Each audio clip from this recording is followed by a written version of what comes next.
দেখছেন global television.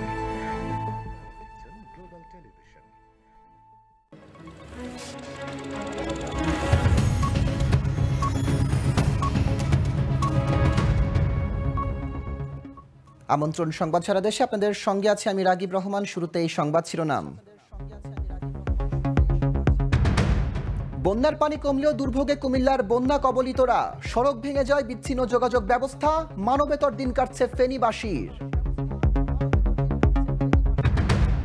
নোয়াখালীতে বন্যার পর জলাবদ্ধতায় পানিবন্দী 20 লাখ মানুষ, ছড়াচ্ছে রোগ ব্যাধি, অবৈধভাবে খাল দখলের প্রতিবাদে মানববন্ধন ও প্রতিবাদ সমাবেশ। এবং শিক্ষার্থী সংকটে সিরাজগঞ্জের রায়গঞ্জের প্রাথমিক বিদ্যালয়গুলো, শিক্ষকদের অদক্ষতা ও অভিভাবকদের অসচেতনতাকে দোষ দেন শিক্ষা কর্মকর্তারা।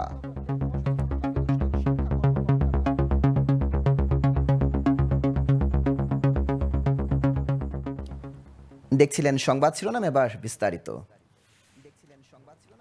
কারো প্রতি কোনো বিদ্বেষ নেই, সবাই মিলে দেশ গড়তে হবে বলে মন্তব্য করেছেন অন্তর্বর্তী সরকারের দুর্যোগ ব্যবস্থাপনা ও ত্রাণ মন্ত্রণালয় উপদেষ্টা ফারুক ই আজম।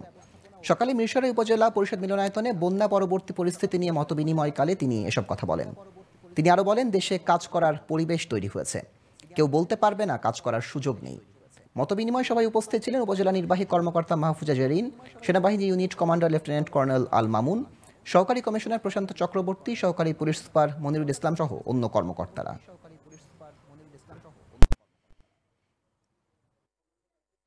বন্যার পানি সরে যাওয়ার পর নতুন দুর্ভোগে পড়েছে কুমিল্লায় বন্যা কবলিত এলাকার মানুষ। পানি সরে যায়, জেগে উঠেছে অসংখ্য ভাঙা সড়ক, ফলে যোগাযোগ ব্যবস্থার বেহাল দশায় এখন অনেক এলাকায় ত্রাণ সামগ্রী পৌঁছানো কঠিন হয়ে উঠছে। এ কারণে বিভিন্ন এলাকায় শুরু হয়েছে খাদ্য সংকট। খাবারের জন্য হাহাকার বানভাসী মানুষের।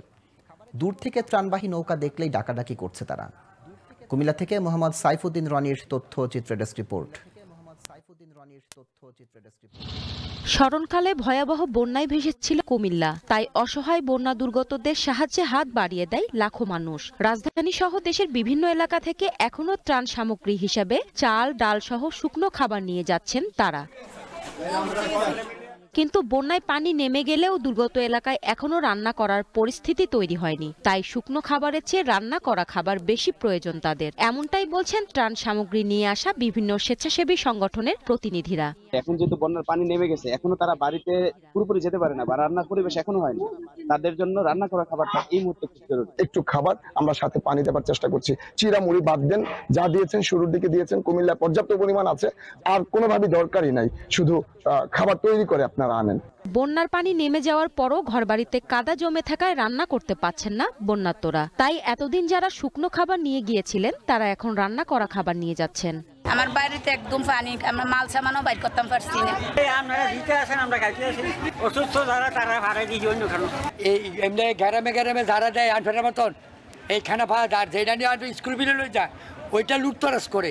এদিকে বিভিন্ন এলাকা থেকে ত্রাণ সামগ্রী পৌঁছে দিতে বিনামূল্যে ট্রলার, স্পিডবোট দিয়েও সহযোগিতা করছে বিভিন্ন সংগঠন।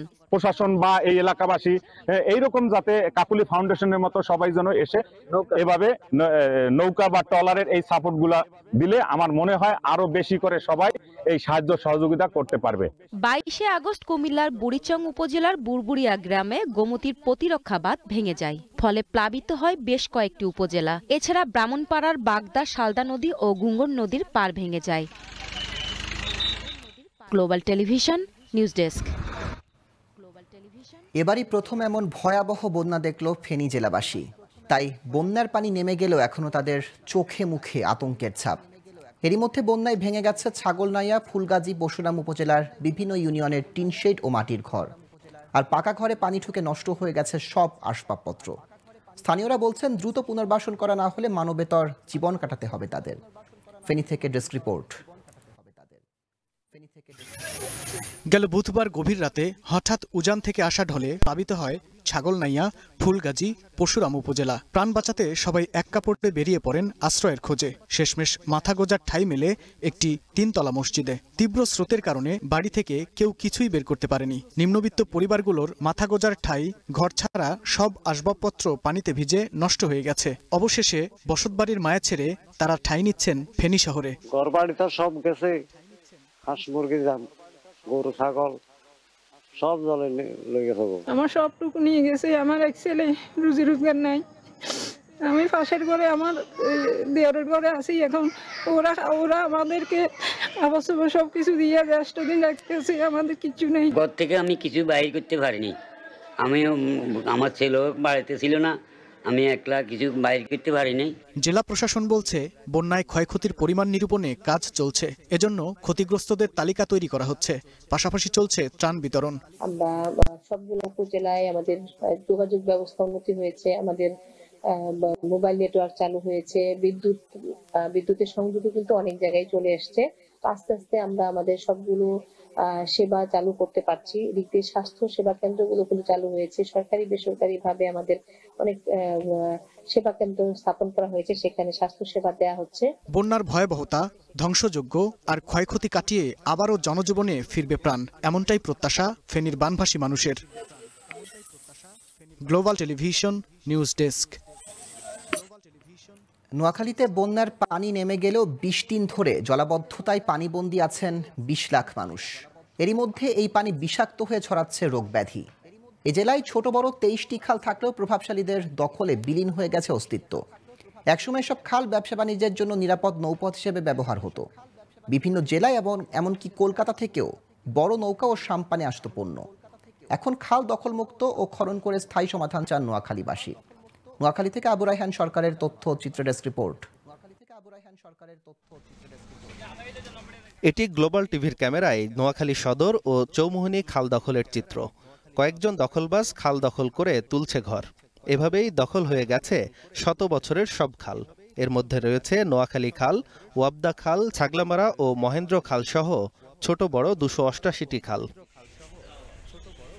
এখন এসব খাল দখল আর দূষণে মৃত হয়ে গেছে। খালগুলোর দক্ষিণে 110 ফুট দীর্ঘ ও পূর্বে 60 ফুট থাকার কথা থাকলেও রয়েছে 20 থেকে 25 ফুট। এখন এসব খালে পানি প্রবাহ না হওয়ায় জলাবদ্ধতায় আটকে আছে 20 লাখ মানুষ। এই বন্যার হাত থেকে রক্ষা করার জন্য খাল খনন করার প্রয়োজন। খালের উপরে যে সকল অবৈধ স্থাপনা আছে সেগুলো উত্থাপন করা প্রয়োজন। অচিরেই যেন এই বাগাট মুক্ত খালকে যেন মুক্ত করা হয়। অবৈধ স্থাপনাগুলো দখলমুক্ত করে আমাদের প্রাণের ঐতিহ্যের চৌমুহনী খালকে আমাদের আগের রূপে ফিরিয়ে আনার জোর দাবি জানাচ্ছি।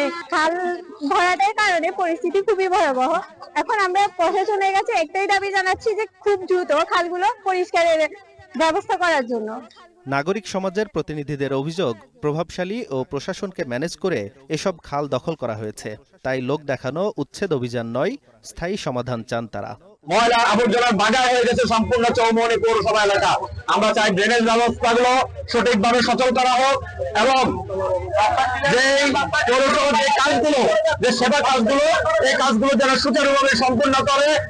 এদিকে সেনা কর্মকর্তারা জানালেন, খাল খননের কিছু প্রতিবন্ধকতা রয়েছে। জলাবদ্ধতা নিরসনে শিগগির সমস্যার সমাধান করা হবে। এই খালে বিভিন্ন জায়গায় বাধা ছিল, যে বাধা অপসারণ করার ফলে এই যে পানিগুলো ফেনী থেকে আসছে, পানিগুলো কিন্তু খুব সহজে খাল দিয়ে বঙ্গোপসাগরে চলে যেতে পারছে। তো আমরা কিছুটা সুযোগ পেয়েছি, কিছু এখন প্রতিবন্ধকতা আছে।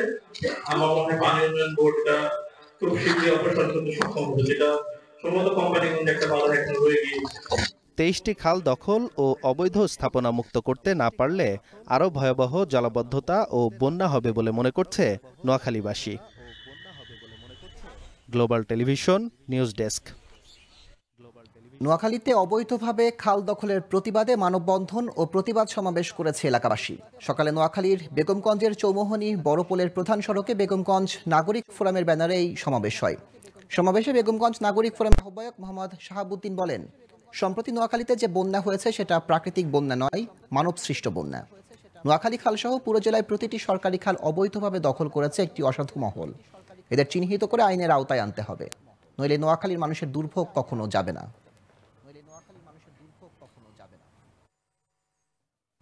শিক্ষার্থী সংকটে ভুগছে সিরাজগঞ্জের রায়গঞ্জের প্রাথমিক বিদ্যালয়গুলো। শিক্ষকদের অভিযোগ, এই এলাকায় ব্যাঙের ছাতার মতো গড়ে উঠেছে বেসরকারি শিক্ষা প্রতিষ্ঠান। আর অভিভাবকদের অভিযোগ, পাঠদানে শিক্ষকদের অনীহার কারণে সন্তানদের প্রাথমিক বিদ্যালয়ে পাঠাতে আগ্রহ হারাচ্ছেন তারা। তবে শিক্ষার্থীদের উপস্থিতি কমার পেছনে শিক্ষকদের অদক্ষতা এবং অভিভাবকদের সচেতনতার অভাবকে দায়ী করছেন শিক্ষা কর্মকর্তারা। সিরাজগঞ্জের রায়গঞ্জ প্রতিনিধি মোহাম্মদ মামুনুর রশিদের তথ্য চিত্র ডেস্ক রিপোর্ট। প্রত্যক্ষদর্শীদের তথ্যচিত্র। সিরাজগঞ্জের রায়গঞ্জে রয়েছে 185টি সরকারি প্রাথমিক বিদ্যালয়। প্রতিটি বিদ্যালয়ে দিন দিন কমছে শিক্ষার্থীদের উপস্থিতি। বেশ কয়েকটি সরকারি প্রাথমিক বিদ্যালয়ে গিয়ে দেখা যায় হাতে গোনা কয়েকজন শিক্ষার্থী ক্লাসে আসছে। শিক্ষকদের দাবি, একই জনপদে বেশি প্রাথমিক বিদ্যালয় সহ বেসরকারি শিক্ষা প্রতিষ্ঠান থাকায় শিক্ষার্থী সংকট। তারা মনে করছেন সরকারি প্রাথমিকে শিক্ষার্থী বাড়াতে অভিভাবকদের সচেতনতার প্রয়োজন।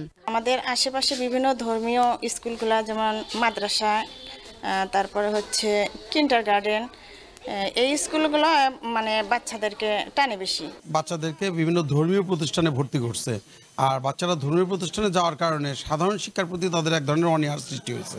এখানে যদি টিফিনের ব্যবস্থা করে কিংবা অন্যান্য সুযোগ সুবিধা পায় তাহলে মনে হয় আমরা সে প্রতিষ্ঠানে উন্নতি করতে পারবো। অভিভাবকরা বলছেন সরকারি বিদ্যালয়ে পাঠদানের শিক্ষকের অনীহা ও অবকাঠামো উন্নয়ন না হওয়ায় সন্তানদের পাঠাতে আগ্রহ হারাচ্ছেন তারা।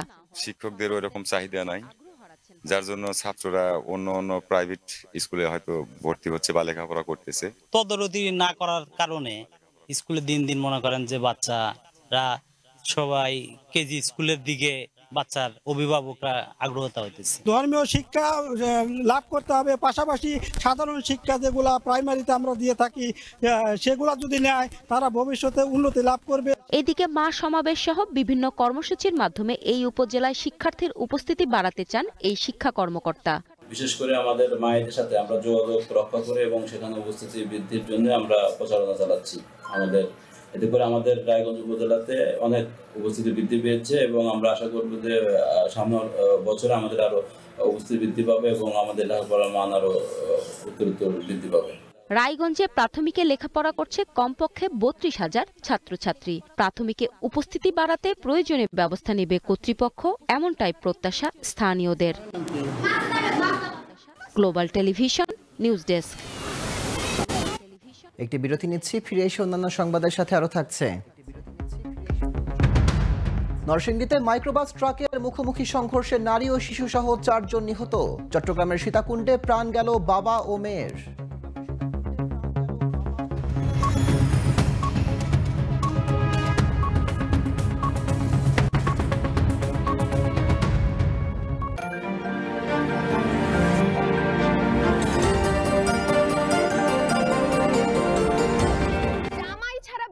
সম্ভব, কিন্তু ফটোগ্রাফার ছাড়া ইম্পসিবল।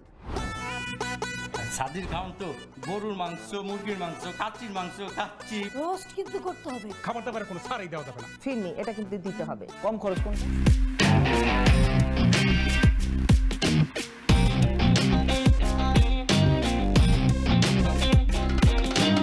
যখনই প্যারা লাগে, কাজ কামে প্যারা লাগে, লাইফের ব্যাটারি ডাউন হয়, চার্জ রিচার্জ রিচার্জ বাবা recharge recharge recharge recharge boss recharge recharge.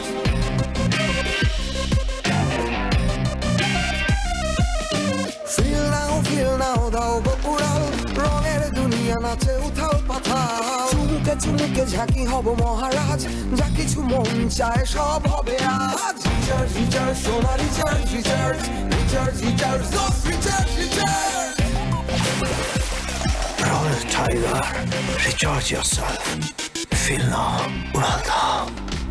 Bangla tiger সাব্বি, যার জীবন মানে শুধুই ক্রিকেট। আচ্ছা তাই নাকি? চাচ্চু স্কুলে যেতে দেরি হয়ে যাবে। কখনোই হয় নাই, আজও হবে না। নাস্তা সময় নেই। বুস্টার আছে তো। নিজেকে উজ্জীবিত রাখতে চাই, এক্সট্রা কনসেন্ট্রেশন চাই, এক্সট্রা এনার্জি। অফিসে হেভি ডিউটি সামলাতে চাই, এক্সট্রা ওয়ার্ক আর extra energy. Booster energy biscuit, glucose আর দুধের এনার্জিতে ভরা। চাই energy booster.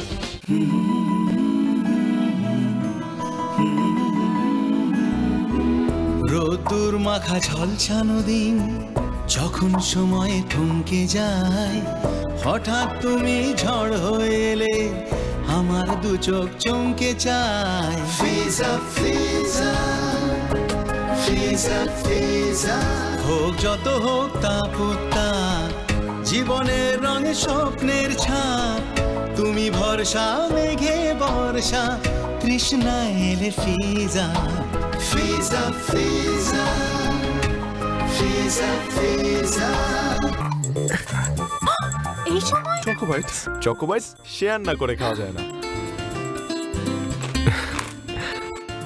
Crunchy বিস্কিটে choco chips ভরা চকো বাইটস, শেয়ার না করে খাওয়া অসম্ভব।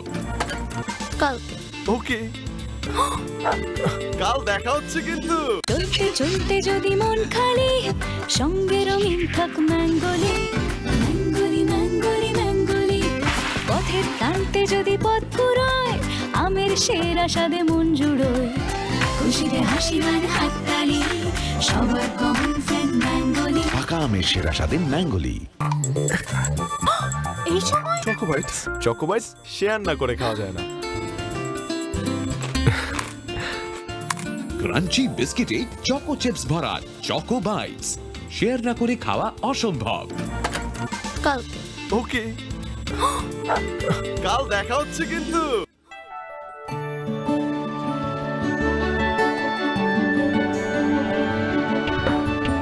চোখ ছুঁয়ে যায় বাতাস এমন, ওলট পালট হয় রে মন। তুমি হাসলেই মেঘ সরে যায়, আদরের প্রিয় ইউরোলেমন, ইউরোলেমন। পথ বাঁকলেই পথের দিশা, হালকা সবুজ স্বপ্নে মেশা। পথ চলা হোক যেমন তেমন, কাছে থাকলে ইউরোলেমন, ইউরোলেমন। গ্লোব ফার্মা গ্রুপের একটি পণ্য।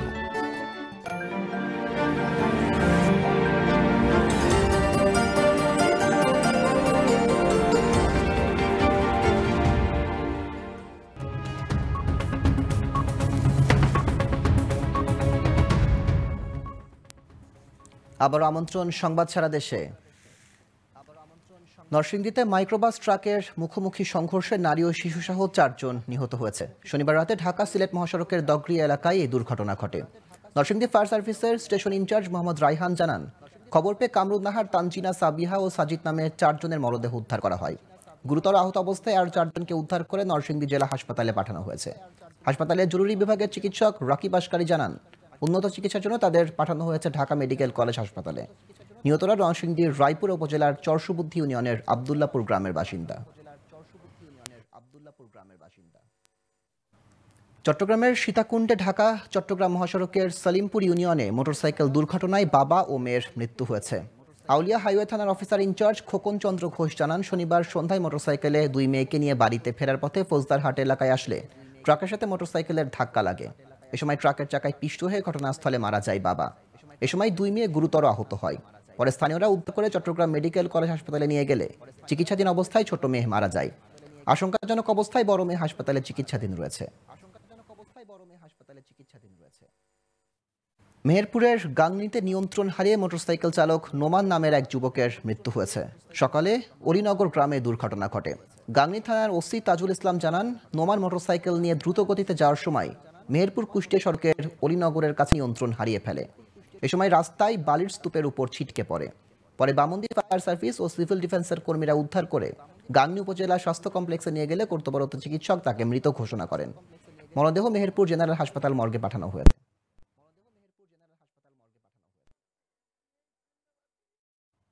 সাতক্ষীরার সদর থানা থেকে লুট হওয়া একটি বিদেশি পিস্তল, 2টি 1 শুটার গান, 2টি ম্যাগাজিন ও 23 রাউন্ড গুলিসহ 2 যুবককে আটক করেছে র্যাব। শনিবার সুলতানপুর এলাকা থেকে তাদের আটক করা হয়। RAB 6 Satkhira company commander ASP Faisal Tanfir জানান, বৈষম্য বিরোধী ছাত্র আন্দোলনে সরকার পতনের দিন সদর থানায় আগুন দিয়ে অস্ত্র গোলাবারুদ লুট করে দুষ্কৃতিকারীরা। এসব অস্ত্র বিক্রির জন্য শহরে রাখা হয়েছে। গোপনে এমন সংবাদ পেয়ে 2 যুবককে আটক করা হয়। পরে মেহেদি হাসানের দেয়া তথ্যে অস্ত্র গোলাবারুদ উদ্ধার করা হয়। একই সাথে থানায় পুড়ে যাওয়া 2টি মোটরসাইকেলের ধ্বংসাবশেষ উদ্ধার করা হয়। আটক আসামিদের জব্দ আলামত সহ সদর থানায় হস্তান্তর করা হয়েছে। নোয়াখালী সদর উপজেলায় একটি বেসরকারি হাসপাতালের সেপটিক ট্যাঙ্ক বিস্ফোরণে 7 জন আহত হয়েছে। সদর হাসপাতাল রোডের আদর হাসপাতালে এ ঘটনা ঘটে। স্থানীয়রা জানায়, শনিবার রাত 9:30টার দিকে আদর হাসপাতালের নিচতলার সেপটিক ট্যাঙ্ক হঠাৎ বিস্ফোরিত হয়। এতে 7 জন আহত ও হাসপাতালের নিচতলার সেপটিক ট্যাঙ্কের উপর হাসপাতালটির ফার্মেসি, গ্লাস ও আসবাবপত্র ক্ষতিগ্রস্ত হয়েছে। খবর পেয়ে মাইজদি ফায়ার সার্ভিসের 4টি ইউনিট উদ্ধার কাজ করে। প্রথমে আহতদের নোয়াখালী 250 সোজা জেনারেল হাসপাতালে নিয়ে গেলে কর্তব্যরত চিকিৎসক উন্নত চিকিৎসার জন্য গুরুতর 3 জনকে ঢাকায় পাঠিয়েছে। নরসিংদীতে মৎস্যজীবী লীগ নেতা লিজন মোল্লাকে কুপিয়ে হত্যা করেছে দুর্বৃত্তরা। পৌর শহরের বাসাইল শাহী ঈদগাহ মাঠে এ ঘটনা ঘটে। স্থানীয়রা জানান লিজন মোল্লা একটি ট্রমা সেন্টারে কাজ করতেন। শনিবার রাতে কাজ শেষে বাড়ি ফিরছিলেন তিনি। পথে ঈদগাহ মাঠের কাছে পৌঁছালে উত্তেজে থাকা দুর্বৃত্তরা তার পথ রোধ ও এলোপাতাড়ি কুপিয়ে জখম করে। এ সময় তার মোটরসাইকেলটিতে আগুন লাগিয়ে দেয়। পরে স্থানীয়রা উদ্ধার করে নরসিংদী সদর হাসপাতালে নিয়ে গেলে কর্তব্যরত চিকিৎসক লিজনকে মৃত ঘোষণা করেন। নরসিংদী সদর মডেল থানার ওসি তানফির আহমেদ জানান, কে বা কারা কুপিয়ে হত্যা করেছে তা এখনো পরিষ্কার নয়। তবে তার বিরুদ্ধে সদর থানা সহ বিভিন্ন থানা হত্যা, সন্ত্রাসী কর্মকাণ্ড, ডাকাতি, চাঁদাবাজি সহ 16টি মামলা রয়েছে।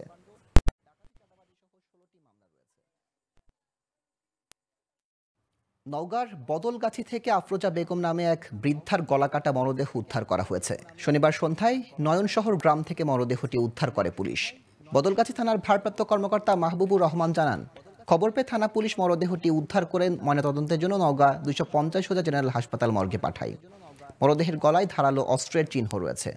ধারণা করা হচ্ছে কয়েক ঘন্টা আগে ঘটনাটি ঘটেছে, তবে তদন্ত চলছে। এই বিষয়ে আইনগত ব্যবস্থাও নেওয়া হচ্ছে। ভারত থেকে বাংলাদেশে পাচারকালে ভোমরা সীমান্ত থেকে ভারতীয় হেরোইন, ফেন্সিডিল ও এলএসডি সহ এক চোরা কারবারিকে আটক করেছে বিজিবি। ভোরে বিজিবি আভিযানিক দল চোরা কারবারিকে দেখে ধাওয়া করলে অন্ধকারে জঙ্গলে পালিয়ে যায় চোরা কারবারিরা। এ সময় 2 কেজি ভারতীয় হেরোইন, 337 বোতল ফেন্সিডিল ও 4 বোতল এলএসডি সহ বাংলাদেশি নাগরিক মোহাম্মদ গাজীকে আটক করে বিজিবি। এ ব্যাপারে আটককৃত আসামির বিরুদ্ধে মাদকদ্রব্য আইনে সাতক্ষীরা সদর থানায় মামলা হয়েছে।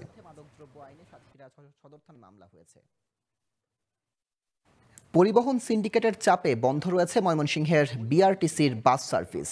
যাত্রী সুবিধায় সরকারি এই বাস সার্ভিস চালু হলেও কয়েকদিন পরই বন্ধ করে দেওয়া হয়। অভিযোগ উঠেছে, পরিবহন সিন্ডিকেটের কারণে বিআরটিসি বাস চলাচল বন্ধ করে দেওয়া হয়েছে। এতে জিম্মি হয়ে পড়েছে যাত্রীরা। প্রতিদিন গন্তব্যে পৌঁছতে গুনতে হচ্ছে কয়েক গুণ বেশি ভাড়া।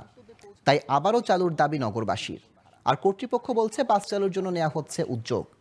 ময়মনসিংহ থেকে রিপন গোয়ালা অভির তথ্য ও চিত্র ডেস্ক রিপোর্ট। যানজট কমাতে ও যাত্রীদের সুবিধায় 2018 সালে ময়মনসিংহের বিভিন্ন রুটে 47টি বাস চালু করে বিআরটিসি। কিন্তু কিছুদিন পরই এসব বাস চলাচল বন্ধ হয়ে যায়। করোনা মহামারীর পর আরেক দফা চালু হলেও পরিবহন সিন্ডিকেটের চাপে আবারও বন্ধ হয়ে যায়। শর্ত সাপেক্ষে ময়মনসিংহের নান্দাইল ও নেত্রকোনা ছাড়া অন্য কোনো রুটে চলছে না বিআরটিসির বাস। এতে পরিবহন সিন্ডিকেটের কাছে জিম্মি সাধারণ যাত্রীরা। এমনকি বিভিন্ন কারণ দেখিয়ে বেশি বাস ভাড়া আদায় করছে তারা।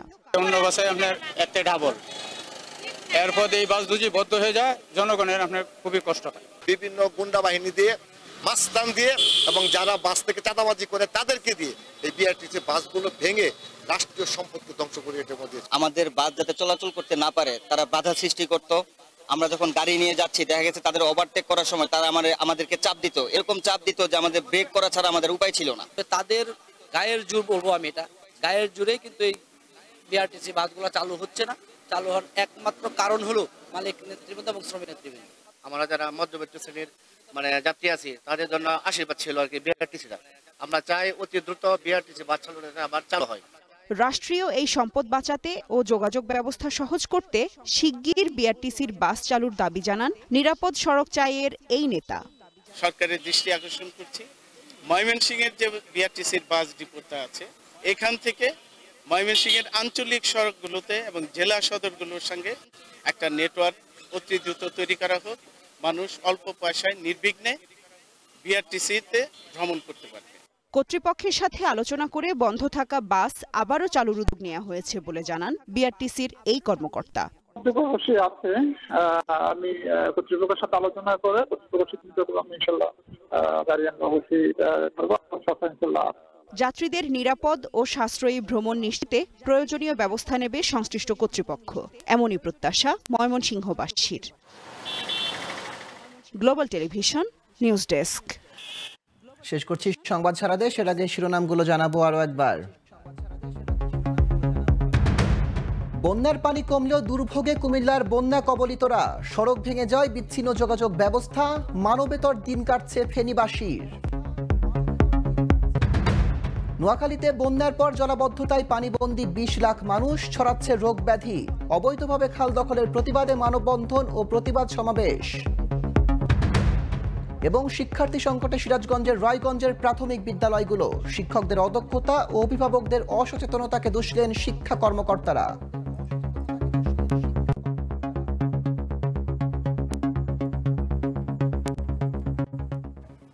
দেখছিলেন সংবাদ সারা দেশ, দেখুন, এগিয়ে থাকুন।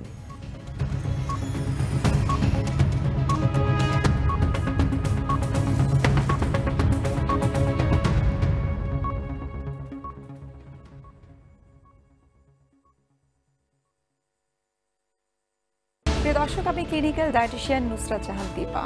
প্রতি সপ্তাহে আপনাদের মাঝে আমি হাজির হব গ্লোবাল হেলথ পুষ্টি কথন, sponsored by Glow Pharmaceuticals Limited এই অনুষ্ঠানটি নিয়ে।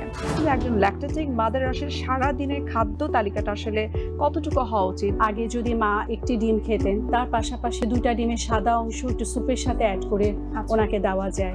একটা বাচ্চা যখন জন্মগ্রহণ করে 6 মাস পর্যন্ত তো এক্সক্লুসিভ ব্রেস্ট ফিডিং সে করছে, তারপরেই কিন্তু তার মূল খাবারটা শুরু হয়। সেটি আসলে কিরকম হওয়া উচিত? পাকা কলা, সবজি কলা দিয়ে শুরু করতে পারি, মালটার রস, অ্যাপেলের পিউরি, কুমড়া, লাউ, এই খাবারগুলো এবং কাঁচকলা আপনার শিশুর খাবারে অ্যাড করতে পারেন। তো শিশুদের জন্য সবচেয়ে ক্ষুধার্ত মুহূর্ত হচ্ছে গোসলের পরে।